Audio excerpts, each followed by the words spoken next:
জাতীয়বাদী ছাত্র দলের ছাত্র নেতা। এইটা তো ঠিক হয় নাই দাদা এবার জাতীয় দলের পক্ষ থেকে কত টাকা বাজেট আসছে? ভাই। দুঃখের কথা হইছে আগে মানে দলের দুঃসময়ে হেমি দিবেন। দলের দুঃসময় অনেক কিছু পাইছি ভাই, এবার সুসময় আয়া না মানে দল থেকে কিছু একটা পাঞ্জাবি পর্যন্ত পাই না ভাই। আহারে খুব দুঃখজনক। দুঃখজনক। এরকম রাজনীতি আমরা চাই না। চাই না। ভবিষ্যতে এরকম কর্মীদের আপনারা একটা হলো পাঞ্জাবি দেবেন, তারা গার্লফ্রেন্ড ছাড়া থাকে আপনাদের জন্য। ও গার্লফ্রেন্ড তো আছে মিস্টেক, সরি গার্লফ্রেন্ড দেখে। গার্লফ্রেন্ড নাই ভাই। আহারে মানে ওই যে মানে আপনাকে বুঝছেন না? ও ও মাই গড, এটা কে দিছে? এটা কি? এটা ভাই একটা দেশলাই রাম বন্ধু ইকরাম দিছে। ইকরাম দিছে? হ্যাঁ ইকরাম দিছে। আর অন্য কথা গার্লফ্রেন্ড নাই ভাই, দিব কইতে? গার্লফ্রেন্ড থাকলে তো দিত ভাই। আহারে কত অসহায় কইতে আছে, ভাই, মনে হচ্ছে মেসেজ এর থেকে এতিম আর বাংলাদেশে আর নাই, মানে গার্লফ্রেন্ড ছাড়া।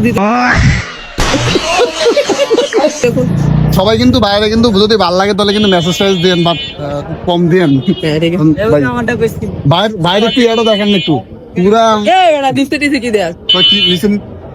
এইসব ভাবসাব যেটা লয় এই কবিলে নাকি গার্লফ্রেন্ড পায় না ভাই।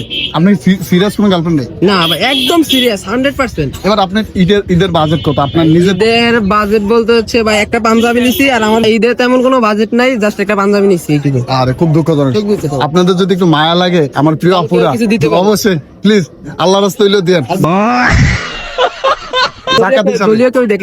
দলীয় কেউ যদি দেখেন বাইরে যদি প্লিজ ভাই আপনার ত্যাগী নেতা।